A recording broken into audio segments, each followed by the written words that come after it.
You know how every James Bond movie is roughly the same? James Bond starts in a dark office. He's cracking the safe. He pulls out the secret papers. The alarm triggers. The bad guys start popping out of nowhere. He's running away. You're like, oh my God, how's he going to get out? Turns out James Bond's got a detonator. He triggers it. Massive explosion. Everything blows up. And he gets away. Title credits, right? That's the beginning of every James Bond movie. The next scene, he takes that information, goes to M, and M's like, yo, thank you for this information, Mr. Bond, but you got to go after the real villain. This is where we are right now in the world, and I want to show you guys what I'm talking about. This is the headlines right now. Top Russian general killed in bomb blast in Moscow, right? That explosion I was talking about in James Bond movie is just like this. What is going on behind the scenes? That's the question. Igor Krylov, that's who was killed, was head of the military's nuclear, chemical, and biological defense forces. So this is a very high up general in the Russian military. I guess him and his assistant were killed. There was some sort of bomb on a scooter. And right now we're thinking, okay, who's behind this stuff? Who's the real puppet master here? And what shadow forces are at play? I want to show you guys what we do know. And I also want to say, hey, what we don't know. And I'm curious what you think on this stuff. So this is a story that came out recently where we know that Musk, that's Mr. Elon Musk, the Tesla CEO, and the SpaceX CEO, is essentially having secret talks with Putin. Way more than we thought, right? And this has actually been a big scandal. Already senators are like, yo, what's this guy talking about with Putin for? There's been a call for a probe, but Elon Musk's buddy, Mr. Donald Trump, is going to be going into office in January 2025, and chances are this probe will be called off and everything will just disappear. There's a recent story that just came out today from the Wall Street Journal, and unfortunately, things are getting worse.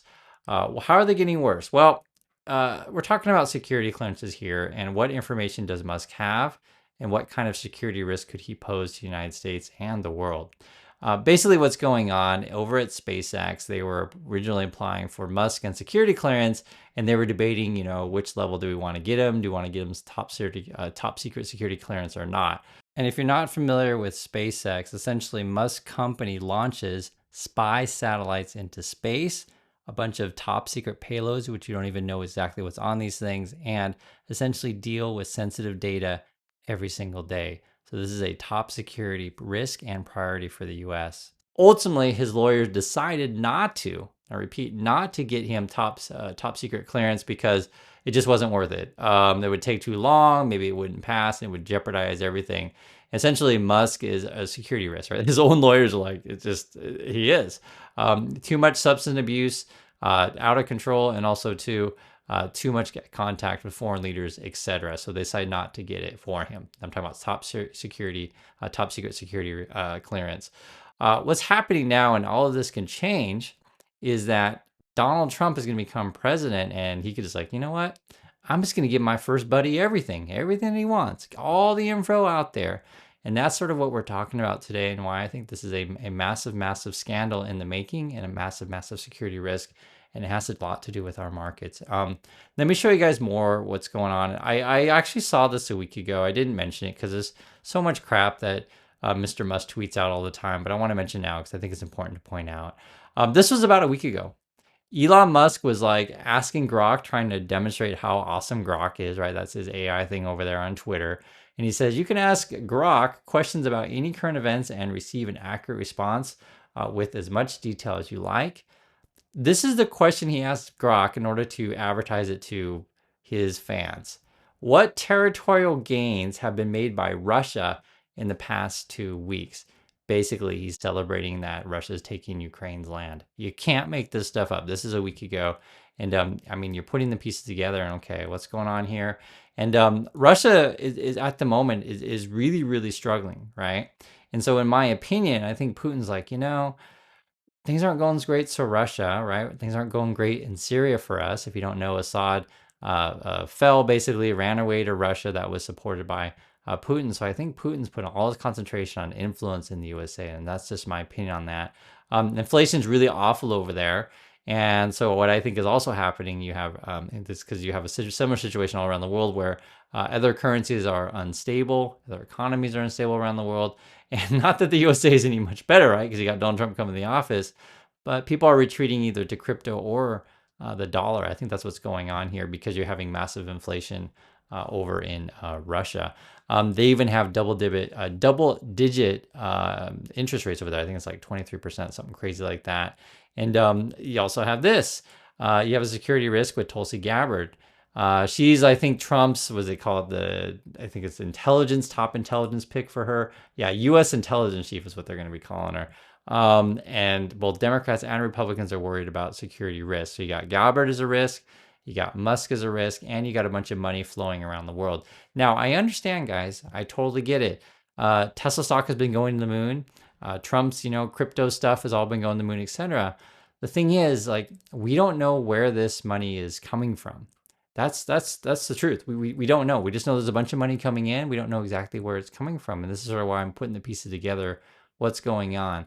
Now, there's a smoke screen that Musk and his essentially stock promoters are trying to put up, but I think it's all bogus. Here's the smoke screen I'm talking about. So this is one of the Tesla stock promoters. His name is Farzad. I've talked about him before on the channel. This is the kind of crap that he tweets out. This is just 9 hours ago. Have a listen here. This is the first 10 million humanoid robots will come way, way, way faster than the first 10 million self-driving cars. This is literally what he's tweeting about. Self-driving cars have navigate mountains and regulation as they should. Little road missiles should not be taken lightly. This is this crap that he's talking about. Literal road missiles should not be taken lightly, and ensuring the technology is safe is, right? And think about this, guys. If Putin has a direct line to Musk, Musk has now, after Trump takes office, top security clearance, what kind of data? Just think about this. What kind of data would Musk have access to? And this wouldn't even necessarily be even top secret. He would know where all his cars are. He would know where all his robots are. And by connection, right? Putin would be like, hey, Mr. Musk, what would you say if I, gave you like a personal assistant of mine? I have a lot of, really capable Russian engineers, Russian secretaries, Russian assistants that can help, Tesla and SpaceX quite a lot. And Mr. Musk's like, oh, yeah. That's really good. Thank you, Mr. Putin. And I think, this is how Putin could get a lot of data. And I'm just talking about this. And let alone this, Farzad's even talking about what some of these cars could be used for. Literal road missiles. This is from Farzad's own words. It's like these people telling themselves without even realizing it. That's what's so ridiculous. This is all public. Farzad's also talking about here, what is the recurring yearly revenue of human robot by 2030? Is it this, or this? And then he's also talking about there are 2 billion people between the US, Europe, and China. 400 to 500 million jobs between those three countries that require physical labor. What percent of those jobs would be humanoid robot would be able to do well by the year 2030? So why am I bringing all this stuff up? So first, Far's talking about literal, talking about these cars being missiles, essentially being really, really dangerous. And now we're talking about robots taking people's jobs. So one, it's very ironic that the MAGA people who want their factory jobs to come back to the USA, they voted for Trump, who partnered with the guy who wants to replace them with humanoid robots.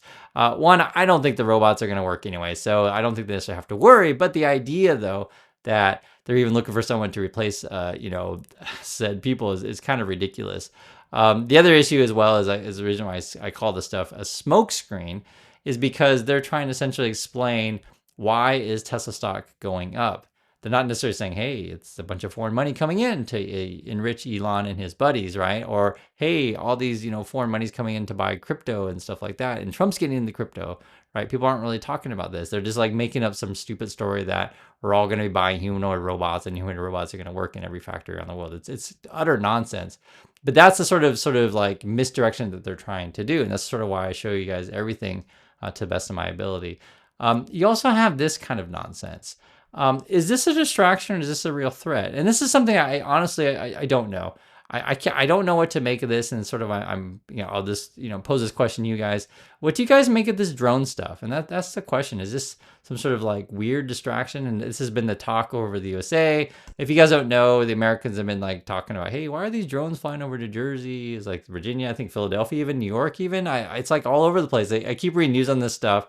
The government keeps saying it's nothing to really worry about. I just saw there was a couple of arrests made recently, but for all we know, it could just be a bunch of people got a bunch of new Christmas presents and they decided to go fly them out. And there's some sort of sale on drone on Amazon Day for all we know. But it could be something more scary. It's certainly a possibility, but I'm leaning towards more the benign thing, that this is a distraction. That's just my point of view. I honestly think the real threats right now that we have in our markets and essentially in our political system is Musk gaining too much access to top secret information, the Tesla and the whatever tech they're going to be doing, tracking Americans, putting chips in your brain or whatever stuff like that, and just this dude having way too much power and having essentially way, we'll call him a useful idiot, right? Having way too much, what's the right word to say it, we could call it admiration for people in China or Russia. I mentioned China, and this is something that I've said several times on the channel, guys. Musk is in China's pocket also. This is what's been going on in China recently. Is President Xi's been purging people that are against him. He's sort of trying to consolidate power in the military, etc. They've been doing more and more drills. Basically right on the sea region of Taiwan. And one of the conversations, I guess, between Putin and Musk was, hey, if China decides to invade Taiwan, could you just turn off all the tech over in Taiwan and just make sure they don't slow down China at all?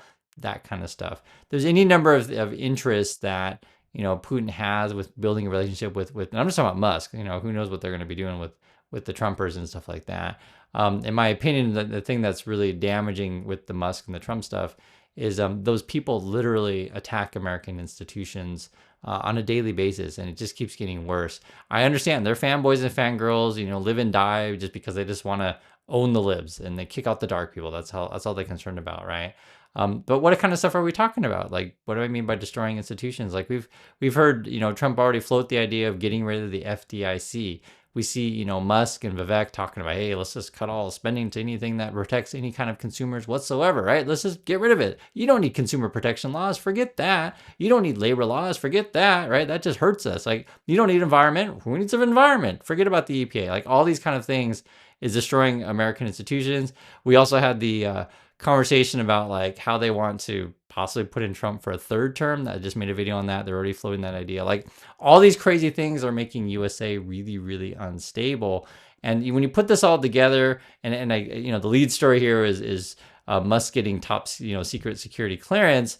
But you have to understand like the significance of that. It's not just that alone. It's the contact that he has with who he's having contact with, and the influence of his technology, and then the smokescreen of all of the money coming into Tesla stock or Bitcoins or whatever. And they're trying to pretend like it has to do with these phantom humanoid robots that are basically vaporware that will probably never, serve any particular purpose other than to pump up the stock. So I know I covered a lot in this video. I just had a lot in my mind. I'm trying to connect the dots and still work it out for myself, to be perfectly frank. But when I saw the headline today of the explosion of the Russian general killed, I'm just like, God, this world is absolutely nuts. And I think this is just the early innings, unfortunately. That's why I mentioned this is the beginning of the James Bond movie where they got the explosion. James Bond's running away, and he goes to M. And M's like, you know what? You got to go after the real villain. And so that's the question I pose to you. Who's the real villain? And when will this movie end? I appreciate your time, everyone. Please share your thoughts on this, and I'll catch you in the next video.